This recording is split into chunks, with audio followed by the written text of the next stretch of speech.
হরে কৃষ্ণ বন্ধুরা, তোমরা সবাই কেমন আছো? আশা করি তোমরা সবাই ভালো আছো। তো অনেক দিন পরে আবার এসেছি। যেহেতু দোলের একটা পর্ব থাকে, সব কিছু নিয়েই এখন চলতে থাকে। কোনো কিছু শুরু হয়ে যাবে তো সারাক্ষণ চলতে থাকবে, বাড়িতে বাজনা চতুর্দিকে। তো হলো, আজকে ফের নিয়ে এসেছি কুন্তী দেবীর শিক্ষা থেকে। তা কুন্তী দেবীর শিক্ষা আজকে খুব গুরুত্বপূর্ণ কথা। আজকের যে কুন্তী দেবীর শিক্ষা সেটা হচ্ছে অকিঞ্চন ধন। অকিঞ্চন ধন, তার অর্থটা আমি যখন পাঠ করব সেটা বলবো, কেন এক্ষুনি বলবো, তো তোমরা ভিডিওটা পুরোটা শেষ করবে। তো যাই হোক, এটা আর একটা, যারা আমার এই চ্যানেলে নতুন তারা সাবস্ক্রাইব করতে ভুলবে না। আর ভুল হলে আগেই ক্ষমা চেয়ে নিই, ভুল সবারই হয়, আমরা মানুষ, আমাদের আগেই ভুল হবে। তো চলো শুরু করা যাক। মঙ্গলাচরণ করি, ছোট করেই করো মঙ্গলাচরণ, কারণ যত ছোট ভিডিও হবে তত সুবিধা হয় দেখতে, বড় হলে একটু অসুবিধাই হয়। কারণ আমিও যখন বড় বড় ক্লাসের ভিডিওগুলো দেখি বা ক্লাস করি, তখন 40 মিনিট 50 মিনিট, তো সারাদিন আমাদের এই ভিডিও অনলাইনে ক্লাস চলতেই থাকে। তো যাই হোক, আজকের সকালের অনলাইন ক্লাসটা বন্ধ আছে, ওই জন্য ভাবলাম যে একটা ভিডিও করে ফেলি। আর হয় না, সকালবেলা অনলাইন ক্লাস থাকে, আবার দুপুরে থাকে, আবার সন্ধ্যে 4-5টা থাকে। তো ক্লাস যত করবো তত ভালো। কারণ কিছুদিন আগে একটা নিতাই সেবিনী মাতাজির কথা শ্রবণ করছিলাম। তো উনি বলছিল যে উনি যখন প্রথম ইস্কন মন্দিরের দায়িত্বে আসে, তো সারাদিন কাজ, সারাদিন ভগবানের সেবা পুজো, বলছে কেউ নেই।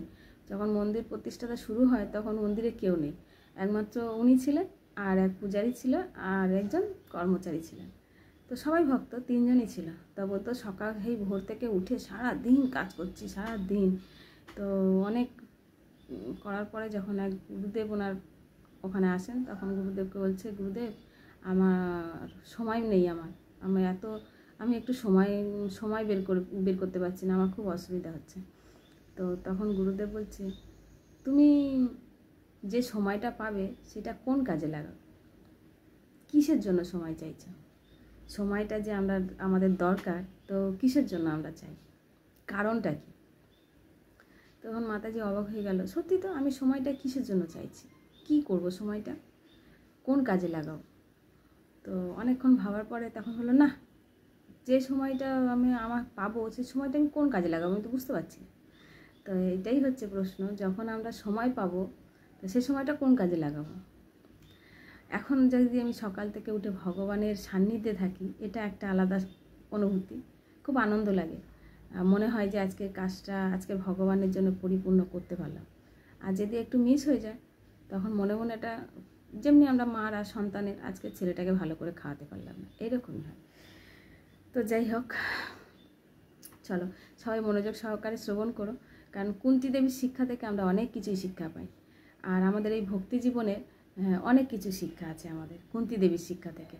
ওই জন্য বেশিরভাগ দেখবে যে কুন্তী দেবীর শ্রুতি যে গ্রন্থটা, ছোট মতন, দাম কম, প্রচুর পরিমাণে ওটা লোক ব্যবহার করে। মানে যারা মন থেকে মনে করে যে কুন্তী দেবীর শিক্ষার ভিতরে কী আছে, এক মহারানী, একজন রানী হয়ে তিনি ভগবানের কাছে এত কি প্রার্থনা করছেন। তো এই হচ্ছে। তো চলো মঙ্গল আচরণ করি। নমঃ বিষ্ণুপাদায় কৃষ্ণপৃষ্ঠায় ভূতলে শ্রীমতে ভক্তিবেদান্ত স্বামিনীতি নামিনে নমস্তে সরস্বতী দেবে গৌরবাণী প্রচারিণে নির্বিশেষ শূন্যবাদী পাশ্চাত্যস্য তারিণে। জয় জগদ্গুরু শিল প্রভুপাদ কি জয়। পাঞ্ছাকল্পতরুভশ্চ কৃপা সিন্ধু এব চ পতিতানাং পাবনেভ্যো বৈষ্ণবে নমো নমঃ। জয় শ্রীকৃষ্ণ চৈতন্য প্রভু নিত্যানন্দ শ্রী অদ্বৈত গদাধর শিবাসাদি গৌর ভক্তবৃন্দ। সবাই মিলে আমার সাথে বলো, হরে কৃষ্ণ কৃষ্ণ কৃষ্ণ হরে হরে, হরে রাম রাম রাম হরে হরে। তো চলো সবাই ভালো থেকো। সবাই ভক্তি যারা ইচ্ছুক তারা অবশ্যই ভক্তি জীবনে এসো, সময় হাতে আমাদের খুব কম। তো এখানে কি বলছে ভালো করে শ্রবণ করো। নমঃ কিঞ্চন বৃত্তায় নিবৃত্তগুণবৃত্তায় আত্মারামায় শান্তায় কৈবল্যপতহে নমঃ। তো এখানে বলছে প্রভুপাদ অনুবাদ এবং তাৎপর্যে কি বলছে, খুব গুরুত্বপূর্ণ কথা। এখানে বলছে আত্মারাম মানে যিনি পরিপূর্ণ আত্মতৃপ্তি।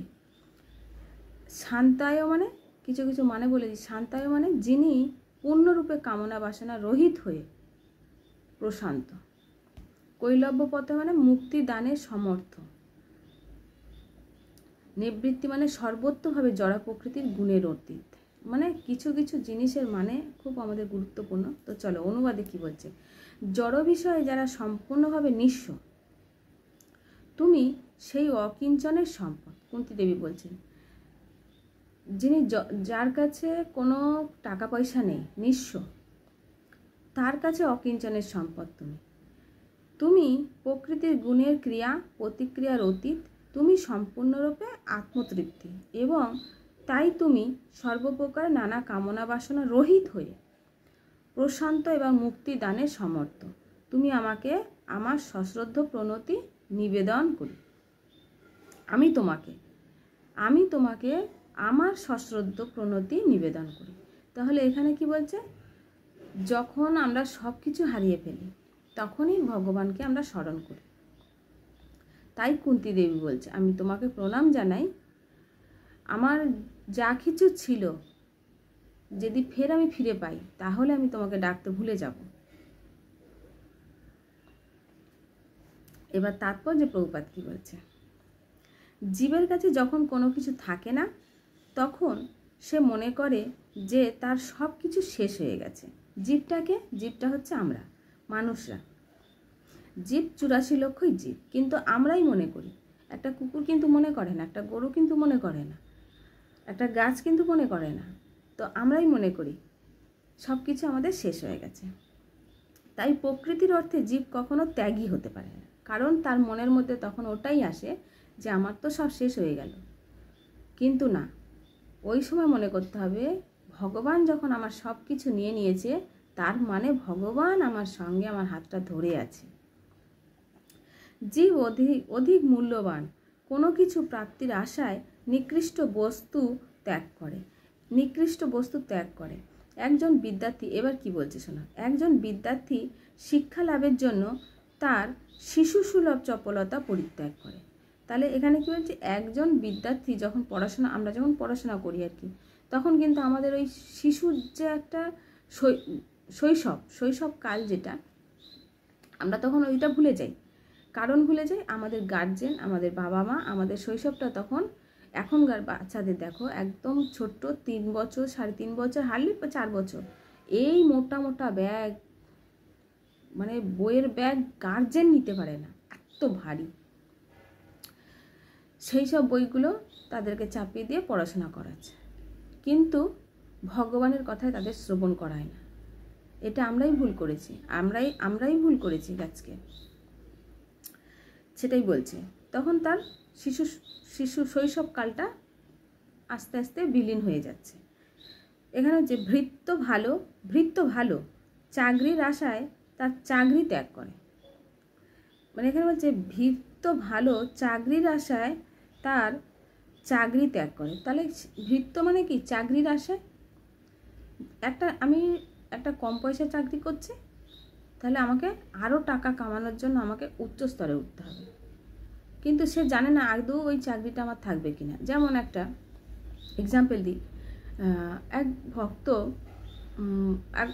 এটা একদম সিরিয়াস আর কি, এক ভক্ত মন্দিরে এসেছিল। তো তিনি বললেন যে, বলেনি, মন্দিরে বসে আছে। তো গুরু মহারাজ যখন প্রবচন দিচ্ছেন, বলছে যে হরিনাম করলে আমাদের সব আশা পরিপূর্ণ হয়। সব আশাটা কি এখানে জানতে হবে। যখন গুরু মহারাজ কোনো প্রবচন দিচ্ছেন যে ভগবানের যখন আমরা নাম জপ করব, তাহলে সব আশাটা কি? সব আশাটা এটা নয় তো যে আমি আজ সকালবেলা উঠবো, ভালো মন্দ রান্না করব। ভালো মন্দটা কী জিনিস? যেটা আমরা আগে খেয়ে এসেছি, সেইটাই হচ্ছে ভালো মন্দ, সেটাই পরিপূর্ণ। এইটাই তখন আশা পূর্ণ হবে। তো সেই ভক্ত নয়, অন্তত মন্দির থেকে তিনি জপের ব্যাগ মালা সব নিয়ে গিয়ে জপ স্টার্ট করেছে। তো 16 মালা জপ করছে। তো 16 মালা জপ করার সময় তিনি হয়তো মনে মনে আশা করেছেন যে আমার যেন চাকরিটা হয়ে যায়। 16 মালা করতে করতে তার চাকরিটা কমপ্লিট হয়েছে, চাকরি পেয়ে গেছে। এখন তিনি মনে করেছেন আমি যদি 16 মালা করে চাকরি পাই তাহলে 32 মালা করলে নিশ্চয়ই আমার পদটা আরও উচ্চস্তরে হবে। তো 32 মালা স্টার্ট করেছে। যেই না 32 মালা স্টার্ট করেছে চাকরিটাই চলে গেল।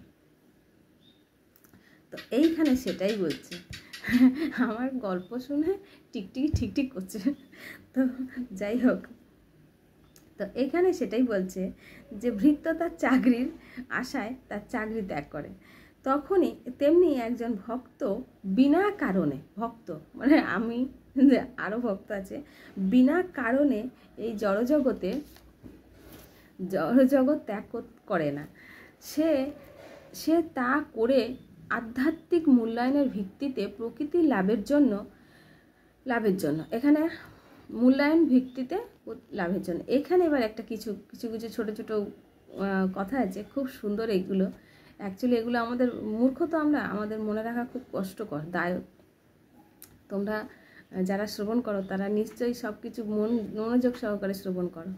তো যাই হোক, চলো এখানে কি বলেছে, শিল রূপ গোস্বামী, শিল সনাতন গোস্বামী, এনারা হচ্ছে সবাই একই পরিবারের। শিল রূপ গোস্বামী, শিল সনাতন গোস্বামী ও শিল রঘুনাথ দাস গোস্বামী এবং তারা অন্যান্য অনেকে ভগবানের সেবার জন্য জাগতিক ঐশ্বর্য ও সমৃদ্ধি ত্যাগ করেছিলেন।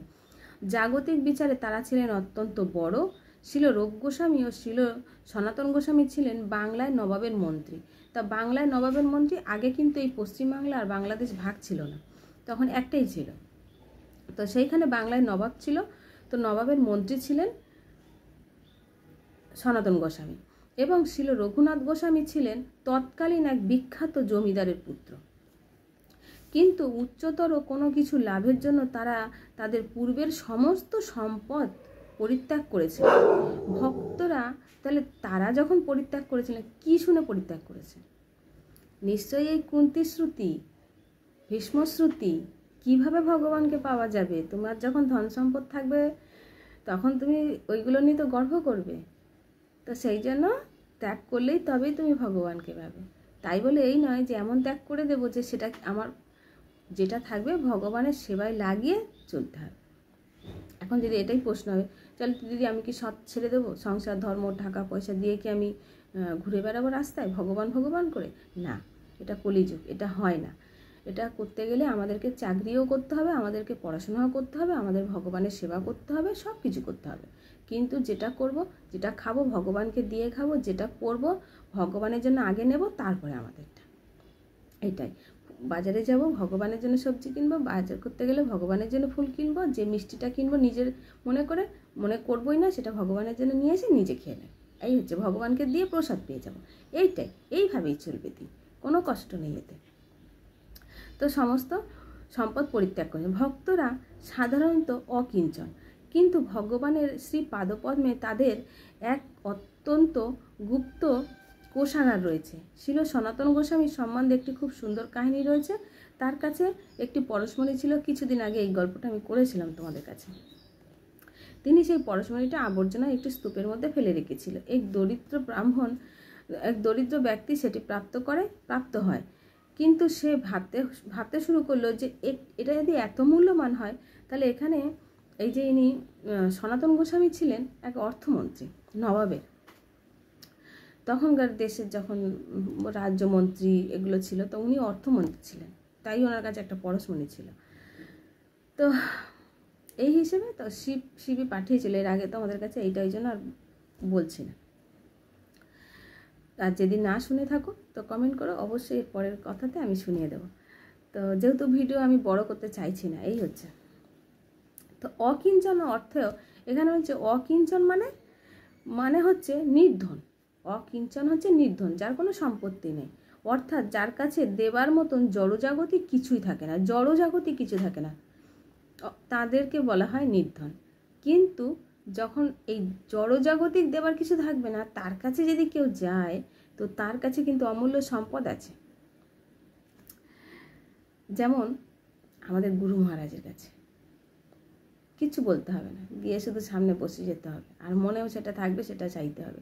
কিন্তু তুমি ওই অকিঞ্চন মানে জড়জাগতিক কিছু চাইলে পাবে না, শুধু একটাই জিনিস চাইতে হবে, গুরুদেব আমি যেন তোমার সান্নিধ্যে থাকতে পারি। এই হচ্ছে।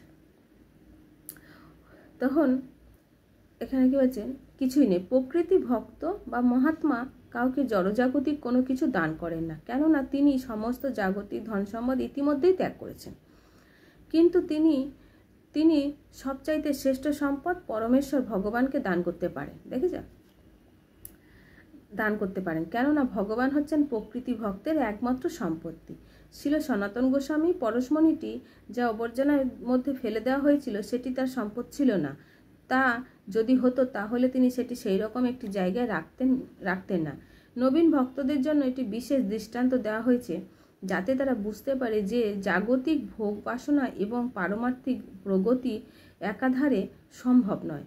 যতক্ষণ পর্যন্ত প্রতিটি বস্তুকে চিন্ময় রূপে ভগবানের সঙ্গে সম্পর্কিত না দেখা যায়, ততক্ষণ পর্যন্ত চিন্ময় এবং জড়র মধ্যে পার্থক্য দর্শন করা উচিত। এইখানটায় কী বলছে, একটু আগেই বললাম, যখন আমরা জড় সম্পদগুলো ভগবানের সান্নিধ্যে না সেটাকে তৈরি করব, না ইউজ করব, তখন তার কোনো গুরুত্ব থাকে না।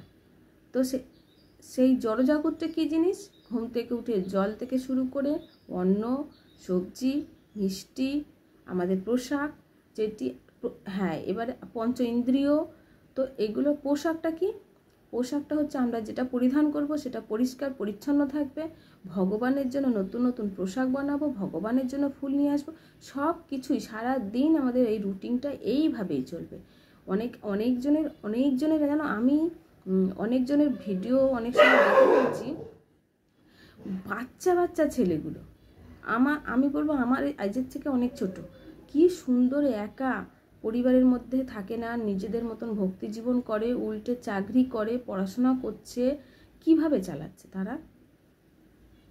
তো এই হচ্ছে শখ। আমি একদম ইনস্টাগ্রামে প্রভুর এক বিদেশি প্রভুর 22-23 বছরের প্রভু হবে এরকম, প্রভু ওঠেন 4টের সময়, উঠে মঙ্গল আরতি করে, 9টার সময় ভোগ লাগায়, তারপরে কীর্তনে যায়, মানে এরকম এত সুন্দর। তো সেই হিসেবে আমরা তো ভক্ত হইনি, ভক্তের পোশাকটা শুধু পরিধান করি আর কি। তো শ্রীল সনাতন গোস্বামীর মতন সদ্গুরু যদিও ব্যক্তিত্বভাবে সব কিছু চিন্ময় দৃষ্টিতে দর্শন করতে সক্ষম, তথাপি আমাদের মতন চিন্ময় দৃষ্টিহীন ব্যক্তিদের জন্য এই প্রকার উদাহরণ প্রদান করেন। জড়দৃষ্টিভঙ্গি অথবা সভ্যতার উন্নতি পারমার্থিক প্রগতি হতে পথে একটি মস্ত বড় প্রতিবন্ধক। এই প্রকার জাগতিক উন্নতি জীবকে সব রকম দুঃখ দুর্দশাপূর্ণ জড় শরীরের বন্ধনে আবদ্ধ করে রাখে। এই প্রকার জড় উন্নতিকে বলা হয় অনর্থ, অর্থাৎ যে সমস্ত বস্তুর কোনো প্রয়োজন নেই। প্রকৃতপক্ষে সেটি তাই। বর্তমান জড়জাগতিক উন্নতি এই স্তরে মানুষ 20 টাকার মূল্যে লিপস্টিক ব্যবহার করে, এটা একটা খুব গুরুত্বপূর্ণ কথা। এবং এরকম অনেকে অবাঞ্ছিত বস্তু রয়েছে যেগুলো দেহাত্ম বুদ্ধির প্রস্তুত। এই প্রকার অবাঞ্ছিত বস্তুর দ্বারা চিত্ত বিক্ষিপ্ত হওয়ায় ফলে মানুষের শক্তির অপচয় হচ্ছে এবং মানব জীবনের প্রধান প্রয়োজন পারমার্থিক উপলব্ধি লাভ হচ্ছে না। চন্দ্রে যাওয়ার প্রচেষ্টা শক্তির অনর্থক অপচয়ের আরেকটি দৃষ্টান্ত। কেননা মানুষ যদি চন্দ্রলোকে গমন করেও তাহলেও তার জীবনের সমস্যাগুলো সমাধান হবে না। ভগবত ভক্তে বলা হয়েছে অকিঞ্চন, কেননা তাদের কোনো জাগতিক সম্পদ নেই। এই প্রকার জড় সম্পদগুলো প্রকৃতির 3টি গুণ থেকে উদ্ভূত হয়েছে, সেগুলো চিন্ময় শক্তিতে ব্যর্থ করে দেয়। তাই আমাদের কাছে জড় প্রকৃতির এই সমস্ত জিনিসগুলো যত কম থাকে পারমার্থিক প্রগতির পথে ততই ভালো। যখন আমরা জড়জাগতিক জিনিসগুলো কম রাখবো ভগবানের সান্নিধ্যে তত লাভ করতে পারবো, কারণ ওগুলো হচ্ছে আমাদের বাধা দেয়। ঘরে যত জিনিস থাকবে তাকে পরিষ্কার করো, পরিপাটি করো। তাই এই কিছু গুরু মহারাজদের কী থাকে, 3টে ড্রেস থাকে। এক প্রবচনে শুনছিলাম আমাদের কি দরকার, 3টে ড্রেস হয়ে যাবে, আর কি লাগবে, আর কিছু লাগবে না।